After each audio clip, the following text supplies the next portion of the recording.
Welcome back to the show, everybody. Check out these headlines here. Central banks hedging their own stupidity. You're going to like it. U.S. Treasury Janet Yellen testifies, and we've got some of that for you. Ripple settlement this month? Some think so. We'll talk about it. And how about the Ripple connection potentially with Gary Gensler's plan to work with the CFTC? We'll get into that. Plus, John Deaton on Fox Business News. Let's roll that beautiful intro.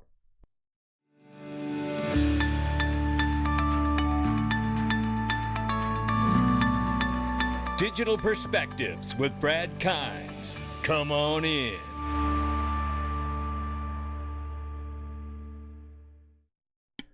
Welcome back to the show, everybody. You can follow me on Twitter at Dig Perspectives at the top of the screen right there. Give us a follow, and on Facebook at Digital Perspectives News.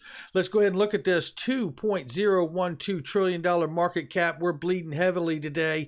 5.70. We're off on the cryptocurrency market cap right here. Bitcoin now 43,900 plus, Ethereum 3,200 plus, and XRP back at the number 8 spot, 77 cents. We're bleeding almost 10% on the 7-day.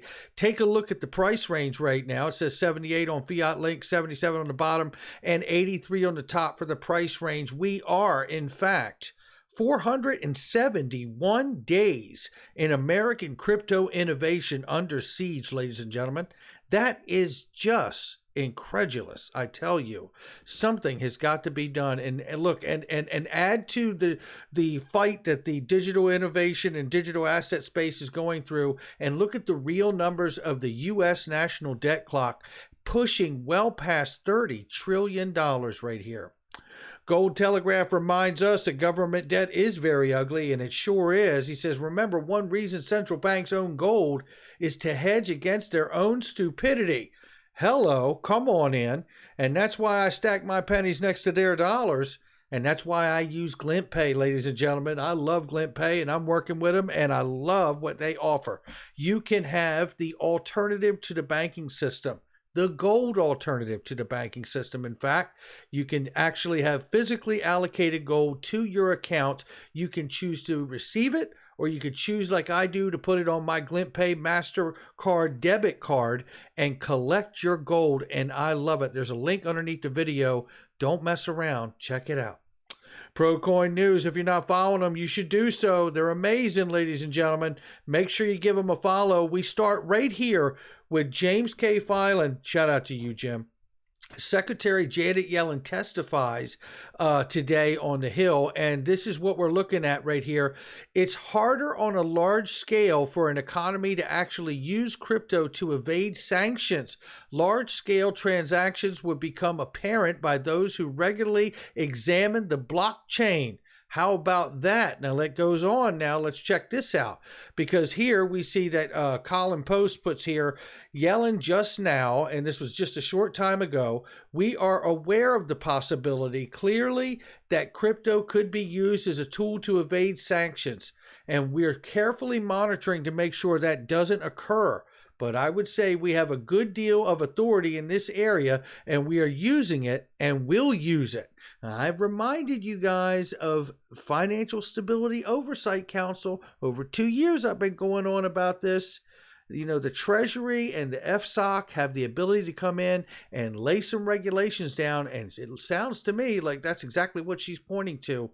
Right here it says it's harder on a large scale for economy to actually use the crypto evade sanctions, which is actually positive coming from Janet Yellen at this point, excuse me.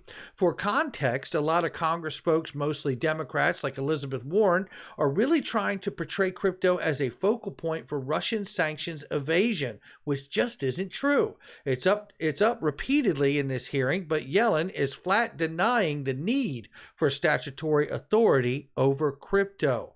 That is a big deal right there. He said, I should caveat stablecoins. He goes on to say, can we provide the government with some machine learning tracking tools, says the guy. AML is only a concern for fiat on-ramps and off-ramps. Well, listen, the whole idea of this is so they can get control of this digital asset space. Make no mistake about it. Now, let's take a look at this really quickly here. This is an article that came out to remind us all that there is a potential that we could see a Ripple settlement this month. April or May was cited early on by legal analysts as a potential window for settlement. Now, I will caveat that to say that we also know that if there is a request or motion to appeal certain decisions that we're waiting on by the SEC, we could also see the case drag on into 2023, which I know already most of us hope does not happen. But according to legal experts, a settlement may be reached as soon as the end of April. Developers of XRP are widely thought to have upper hand in a potential trial, which has led some to speculate that the SEC may be willing to settle. It says here, although date has not been set in stone, there are several reasons to think that the settlement may be coming as soon as this month. In the article, I will explore a few reasons why we might get a settlement soon. It goes on to say here that two main reasons are why some people think a settlement with the XRP lawsuit could come this month is a lawyer familiar with these matters cautiously opined that one could be coming. The lawyer in the question was Jeremy Hogan, is not working on the case, but is following it closely. Hogan did say that his opinion was just his best guess, but being a lawyer, his guess may have some weight. Now, he also said there could be, as just, full disclosure, he's also mentioned that if they were to appeal like this email decision we're waiting for the judge, it could really push things potentially into 2023. So, full disclosure, the beginning of the trial is rapidly approaching. According to the courtroom filing, SEC Ripple lawsuit will go to trial in August if no settlement is reached. Therefore, if a settlement occurs, it is likely to happen soon. Now, let's take a look at this really quickly, because this is an article that just came out about the possible Ripple connection in Gensler's plan to collaborate with the CFTC on crypto regulation. And by the way, John Deaton coming up on Fox Business News just a minute here. Hang on.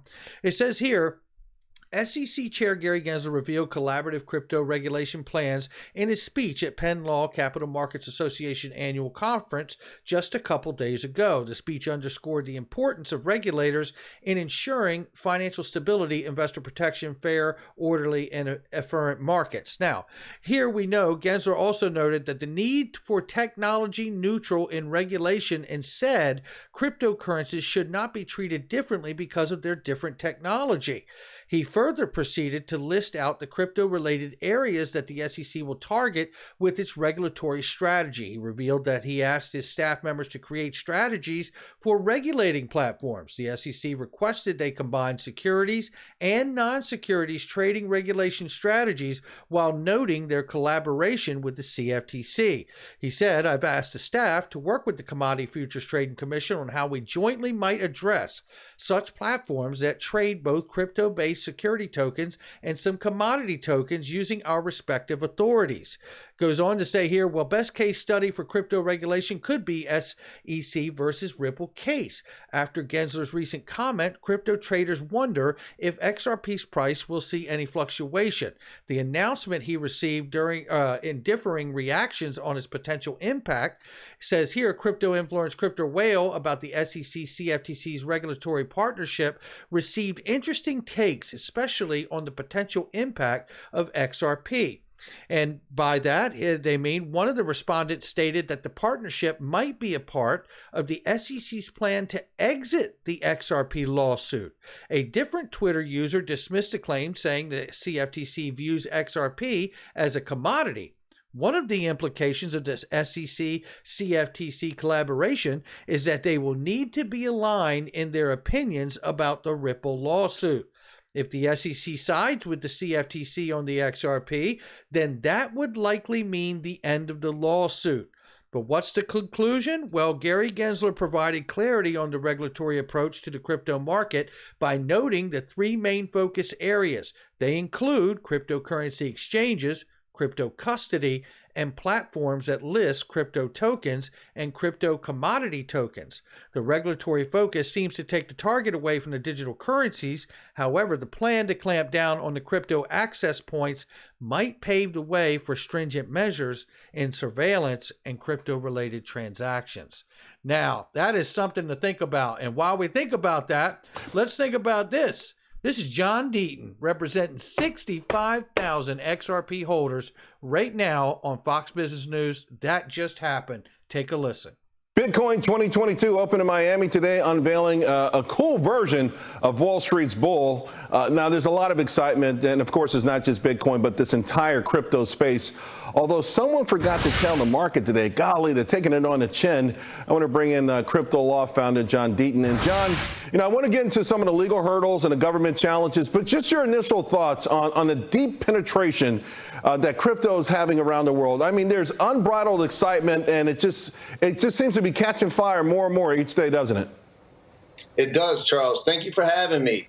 I think the excitement and the optimism actually stems from the lack of faith that we have in our government-controlled fiat system. When you think about it, Charles, what is fiat today? It's debt. The U.S. dollar I have in my pocket, there's a promise from the government that it's going to have a certain value. The same government that has printed 80% of all U.S. dollars in the world's existence in the last 2 years. And when you're in a faith-based system, that doesn't generate a lot of faith. That's and true. I think cryptocurrency is the alternative to that system. So this week, the SEC chair said that crypto platforms should be registered and regulated like exchanges. Then this morning, I'm not sure if you saw the Janet Yellen testimony in Congress. It was nuts. All these lawmakers getting up and dragging crypto through the mud, associating it with Russia and criminal activities. I mean, it really does feel like they're going to do whatever they can to derail this thing. Can they achieve that? They could try, but they're ultimately going to fail. Sounds like they're threatened, doesn't it? Gary Gensler has waged a war on crypto. All right, for example, he says that the crypto platforms, the Coinbases and the Krakens of the world, these digital exchanges, that they need to be regulated. They need to register with the SEC.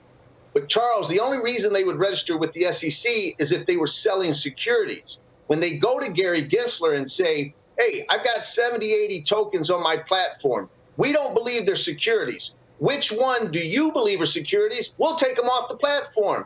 Gary Gensler's response is, we won't give you advice. You just need to come in and register anyways.